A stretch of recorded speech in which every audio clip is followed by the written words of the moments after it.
ci beneen table de négociation ñu ne leen léegi mën nañ ko def en 2 tranches. ok loolu moom moo andi paiement. février février. ak avril. donc kon ce n'est pas une question de gouvernement bi dafa ñëw ne c'est lii wala rien du tout. d'accord c'est loolu benn mbir la. Oui. mais xam nga bourse yi. ak espace universitaire. réformer nañ ko réformer waat ko. Oui, en 2014, il y a déjà, une concertation nationale sur l'avenir de l'enseignement supérieur. Oui. su leer mën a taw ñaan Avec Abdou Salam. ña nga fa woon doon grève jamono jooju. parce que dañ ñoo jugee nañu inscription. 5 000 à 25 000 léegi 25 000 premier cycle. 50 000 75 000. ñoo impose ñu session unique sax. session unique. du ma ko fàtte. lu metti woon. loolu tax na dinaa yu bëri baax loolu du ma ko fàtte moom. président Wade avec les bourses. mais dafa ñëw fekk fi situation boo xamante ne. ñii dañuy am ñii du amunel pour ñëpp. pour ñëpp même ñi nga xamante ne amuñu mérite sax mu jox leen aide wala bourse sociale. oui. Non, bourse sociale kudd moo ko doon joxe bokkul. ba mais léegi ci ba léegi état la rek état la Bourse rek sociale kudd moo ko doon joxe. état mais état Mais la état waaw ba tey État la. mais loolu si budget kudd la doon génne. oui xam naa. Voilà xam naa maintenant Abdoulaye ba mu ñëwee dafa généraliser aide bi. boo amul bourse. da nga am nga état jox la aide. Ouais. ba pare bu kudd Jox accompagner la par sociale. une bourse sociale qui était autour de 120 000 150 000 quelque chose du genre. mais xam nga Fallou. suñu benn doyen Marcel Plagnol da koy wax. traité sur sur le droit civil. mu ne à bien des égards. une réforme c'est le remplacement d'inconvénients que tout le monde connaît. par des inconvénients qu'on ne soupçonne pas encore. dont la pratique va déterminer la nature et l'étendue. faram fàcce ko si wolof. kon réforme boo mënti def. c'est à améliorer. Mais on ba tey bii ñuy wax nii. ëllëg peut-être mën que nañ ko. ëllëg dañ koy réformer waat. ok donc kon gouvernement bi lenn rek la wax ci en termes simples. l'attribution de la bourse commence à partir de l'inscription.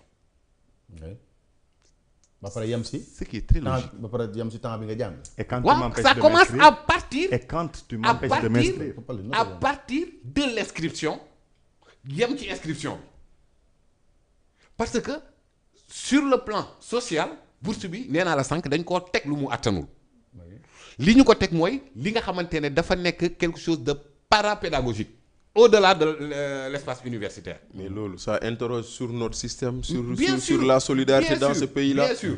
Pape Moussa man sama première année de bourse. bu Waay. ma ko joxee dañ ko indi ñu teg ko sama yaay jël ko séddale ko. mu dëgg la ak man ak keneen ak keneen. mu ne ñaanal leen ko. Dëgg mu la. jël yónni kii Oh, 1000 francs mais 5000 ak d'accord. loolu. mais loolu tax koo jóg ah. mais oui, justement c'est ça la loolu wax nañ ko si. loolu la fàllu. tax koo jóg c'est-à-dire. mais non mais ñëpp dañ ciy ñun- yor di si dimbali di li si ñu envoyé li ñaanal ñu koy moo, def mais- li ñu koy def taxu koo jóg léegi nag gouvernement bi dafa bëgg ñu delloo ko ca la ko tax a jóg maanaam Ouais, ñu calquer ko loolu c'est pas la mission du à l'année gouvernement. académique. léegi nag Pape Pape Moussa, Moussa, defal nag parce que mission mais- gouvernement. mais- mais- non waxuma mission gouvernement lan la waaw, non. xam nga mbir mi lan la Oui. mooy ne bourse bi ñu Li lay état bi attribué bëgg, oui. ñu teg ko calquer ko ci l'année académique. léegi nag Pape Moussa. ah est-ce que coow lu du xam nga Paul di léegi si biir xam nee na c'est-à-dire réforme yii dañ ko mës a dig étudiants yi même étudiants yi sax bu ñu daan grève am retard Sonko Moussa ni génn day wax ne état bi àttan na ko donc est-ce que aujourd'hui bu ñu ñëwee bëgg koo réformer duñ jàpp ne ñoom état bi maam ñii fi nekk. waaw dañoo ñëw bëgg a def loo xam ne bokkul woon seen i digg yooyu. merci Fallou et c'est ça problématique bi yëpp loolu la bi nga xamante ne Ousmane Sonko mi ngi à l'opposition président Diomaye mi ngi à l'opposition président Diomaye sax mi ngi koy wax ci benn je pense que ni bi mëne woon à la mort de Balla Gaye la xaw ma lan nee na bi ñu nekkee di xeex ba bakkan rot gouvernement bi ñëw def lépp li nga xamante ne étudiants yi ñu ngi ko doon revendiquer kon donc moment ba ñuy xeex ñoom mënoon nañ ko nekkate lan moo tax defaluñu ko ba bakkan di rot moment bi Fall Bassirou Faye di wàcc man maa ngi woon ci front bi ci biir front bi lañ ñu viré suñu xaalis ci biir front bi Oui. kon ça veut dire que ni mënoon nañ éviter loolu noonu yëpp Oui. maintenant ñii dañoo ñëw ak projet boo xamante ne xamul li ñuy fekk fi ñu dem xamuñu. li ñuy fekk fi ñu dem C'est trop facile ça.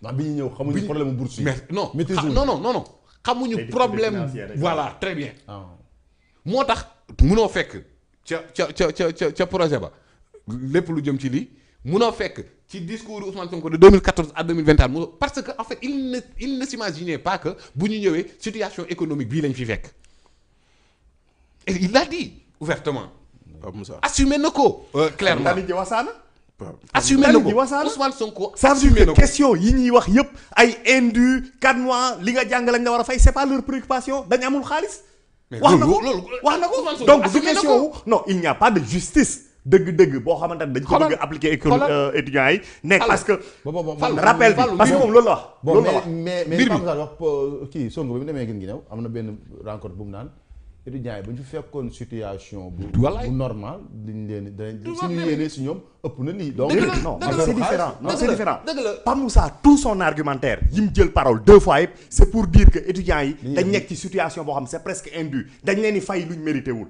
parce que jànguñ ko ñu ngi tëdd di nelaw inscrire guñ ñu leen koy fay sur la fin bi muy wax propos kii mu ne situation économique bu difficile moom moo tax amuñ woon programme boobu mais Sonko en tant qu'acteur politique am vision bi laal secteur yëpp xam na ni étudiants yi ñu ngi fayeeku te jot xaalis c'est-à-dire réforme de l'enseignement supérieur da doon ñëw te Ousmane Sonko yàgg na koy souligner mais aspect bii nii ñëw nii ci conjoncture académique la réforme académique c'est pas pris en compte voilà quoi loolu yàgg na ko wax yëpp xam nañ ko réforme académique la yàgg wax non réforme académique yi nekk ci kii bi maintenant nag dañ ci fekkaale benn situation économique et financière boo xamante ne li gars yi la doon def mais continuer ko sax day doon problème loolu du université kese loolu Pape Alé Niang wax na la ko ci RTS loolu Bassirou Kébé wax na ko ci SNHLM loolu Waly wax na ko ci port mais c'est différent c'est différent même rek bul jaawale état ak ay mooy dagg nit ñi nag tamit non bul jaawale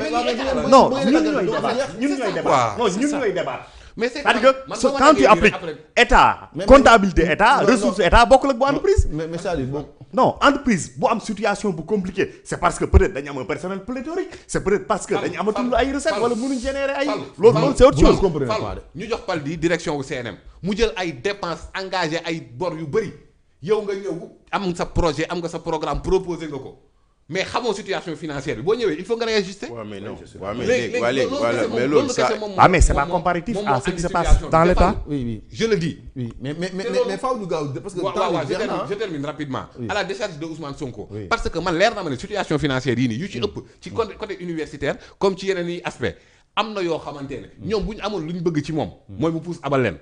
rek Ousmane Sonko mii. lobby yi nga xamante ne ànduñu ak moom FMI ak ñeneen ak ñeneen. non c'est-à-dire lii lu ndaw la. ok lu ndaw la. mais y a des bailleurs. y a des lobbies. ci biir réew bi ak ci bitim réew mécanisme interne et externe. qui veut voir Ousmane Sonko hors du gouvernement pour mën a ñëw régler yenn situation yi.